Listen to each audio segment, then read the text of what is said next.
প্রকৃতির অপরূপ সৌন্দর্যে ভরা আমাদের এই বাংলাদেশ, এখানে আনাচে কানাচে অসংখ্য দেখার মতো সৌন্দর্য লুকিয়ে আছে। আর আজকে আমি আপনাদের সাথে সেরকমই একটা লুকানো সৌন্দর্য নিয়ে কথা বলবো। আজকে আমি আপনাদের ভিডিওতে ঝালকাঠি জেলার কাঠালিয়া উপজেলার ভাসমান পর্যটন কেন্দ্র শৈলচর নিয়ে কথা বলবো। এটা গড়ে উঠেছে বিষখালী নদীর তীর ঘেঁষে। Hello viewer, this is me Abir Rafi. Welcome back to another brand new video. আজকে আমি চলে আসছি ঝালকাঠি জেলার কাঠালিয়া উপজেলার ভাসমান পর্যটন কেন্দ্র শৈলচর। তো আমি আজকে আপনাদেরকে শৈলচরটা একটু ঘুরে দেখাবো এবং এই সম্পর্কে আমি আপনাদের সাথে আজকে আলোচনা করব। তো চলেন শুরু করা যায়। এখানে আসতে হলে প্রথমে আপনাকে আসতে হবে কাঠালিয়া, এবং কাঠালিয়া থেকে রিক্সা, অটোরিক্সা অথবা মোটরসাইকেলের মাধ্যমে আপনাকে চলে আসতে হবে বটতলা, এবং বটতলা থেকে আপনি যে কোনো গাড়ির মাধ্যমে, যেমন রিক্সা, অটোরিক্সা অথবা হচ্ছে আপনার মোটরসাইকেল, যে কোনো মাধ্যমেই আপনি এখানে আসতে পারবেন। কারণ কাঠালিয়া উপজেলা থেকে এই জায়গাটার দূরত্ব 7 থেকে 8 কিলোমিটার, এর বেশি না। চলেন আস্তে আস্তে ভিতরে প্রবেশ করি এবং এখানকার সৌন্দর্য আমরা উপভোগ করি।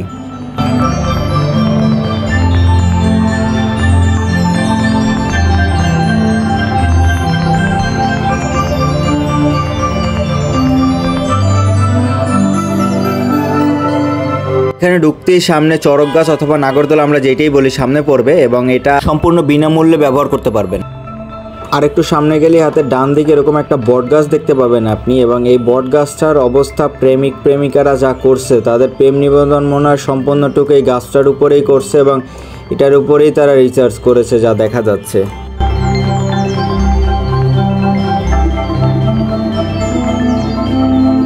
এবং এখানে ঢুকতেই আপনার চোখে পড়বে এরকমের সুন্দর একটি মাঠ, এবং এখানে ক্যান্টিন আছে এবং এখানে পিকনিক করার জন্য আলাদা পিকনিক স্পট আছে। এছাড়াও এখানে গেস্ট হাউস আছে, যদি আপনি এখানে থাকতে চান সেক্ষেত্রে আপনি থাকতেও পারবেন, সে ব্যবস্থাও আছে। এখানে মূলত মানুষ রাতে থাকে না, যারা আসে দিনে আসে, ঘুরে চলে যায়। অথবা এখানে বাচ্চাদের জন্য বিভিন্ন রকমের রাইড আছে, বাচ্চারা এখানে আপনার অনায়াসে খেলাধুলা করতে পারবে। এবং আপনি যদি পিকনিক বা কনসার্ট করতে চান, আপনি সেরকমের স্পেসও আছে এখানে, আপনি সেটাও করতে পারবেন। এক কথা বলতে গেলে আপনি ফ্যামিলি, ফ্রেন্ড, গার্লফ্রেন্ড, একা যেভাবেই আসেন সবাইকে নিয়ে আপনি এখানে ঘুরতে পারবেন। এবং এখানে এরকমের সুন্দর সুন্দর দোলনা দেওয়া আছে এবং জায়গায় জায়গায় বসার জন্য আলাদা করে জায়গা করা আছে। এবং এই জায়গাটাতে আগে বাউন্ডারি ছিল না, ওই জায়গাটা সম্পূর্ণ উন্মুক্ত ছিল, কিন্তু এরপরে ওই দিক থেকে দেখা যায় মানুষ যায় এবং বিভিন্ন অসামাজিক কর্মকাণ্ড করে, যার ফলে ওই সাইডটাতে বাউন্ডারি দেওয়া আছে। ওই বাউন্ডারি পরে ওই দিকটাতে যাওয়া যায় না, ওই দিকটা সম্পূর্ণ হচ্ছে ঘন জঙ্গল।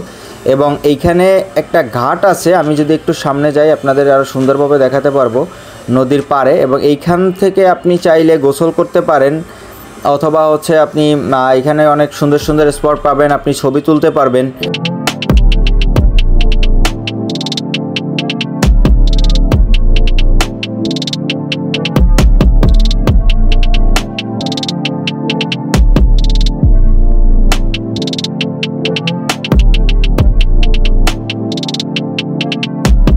আপনি যদি এই জায়গাটাতে না আসেন তাহলে আপনি বুঝতেই পারবেন না যে প্রকৃতি কত অপরূপ সৌন্দর্য এখানে মেলে ধরেছে আপনাদের জন্য।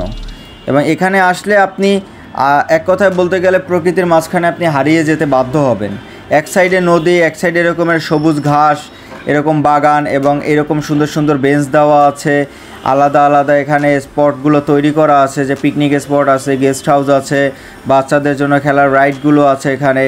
এবং সেই সাথে নদীতেও খুব সুন্দর ঘাটলা করা আছে, চাইলে আপনি গোসল করতে পারবেন। আর এইটা যদি আমি বলি, স্থল থেকে একটু একটা খাল বলতে পারি, ছোট একটা খাল দ্বারা এটা হচ্ছে আপনার আলাদা করা হয়েছে, এবং এটা সম্পূর্ণ কিন্তু একটা চর। এবং এই চরটাতে প্রচুর পরিমাণে শৈল গাছ আছে, যার ফলে এই চরটার নামকরণই করা হয়েছে শৈলচর। আমার এটা ঝালকাঠি জেলার কাঠালিয়া উপজেলার ভাসমান পর্যটন কেন্দ্র শৈলচর। যদি আপনি আরেকটু উপর থেকে আমি ড্রোনের চোখে দেখাই, দেখেন এই যে একটা খাল, এই খালটার মাধ্যমে, মানে এটা খাল না, এটা মূলত নদী ছিল, এই চরটা হওয়ার ফলে এটা হচ্ছে খালের মতো হয়ে গেছে। এবং এর পাশেই হচ্ছে এই যে বিষখালী নদী। এবং এই চরটার যদি আমি সম্পূর্ণ ভিউ আপনাকে দেখাই উপর থেকে, তাহলে দেখতে ঠিক এরকম লাগবে। তো গাইস, আজকের ভিডিও এই পর্যন্তই। আপনাদের সকলকে শৈলচর আসার জন্য আমন্ত্রণ জানাচ্ছি, অবশ্যই আসবেন এবং ফ্যামিলি নিয়ে আসবেন, রিকোয়েস্ট থাকবে, অথবা ফ্রেন্ডের সাথে আসবেন, কারণ একা আসলে আপনি ওইভাবে এনজয় করতে পারবেন না। এবং আসলে আপনি গোসল করার প্রস্তুতি অবশ্যই নিয়ে আসবেন, কারণ এখানে আসার পরে এবং নদীর এত স্বচ্ছ পানি দেখার পরে আপনি কখনোই নিজেকে কন্ট্রোল করে রাখতে পারবেন না। অবশ্যই আপনার তখন মনে হবে যে না, এখানে গোসল করাটা দরকার। আর যদি আপনি প্রস্তুতি না নিয়ে আসেন আর আপনি যদি গোসল করতে না পারেন, তখন আপনার মনে হবে যে না, কিছু একটা হয়তো মিসিং, কিছু একটা হয়তো আমি এখানে এসে হয়তো করতে পারি নাই।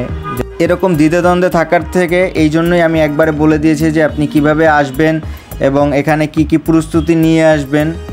আর বেসিক্যালি এইখানে আপনি সকালে, দুপুরে, বিকালে যে কোনো সময় আপনি আসতে পারেন। এখানে উন্মুক্ত থাকে, এখানে ঢুকতে কোনো টিকিট লাগে না বা এক্সট্রা কোনো কিছুর জন্য কোনো পে করা লাগে না। এখানে আসবেন আর এনজয় করবেন, দ্যাটস ইট, আর কোনো কিছুই না।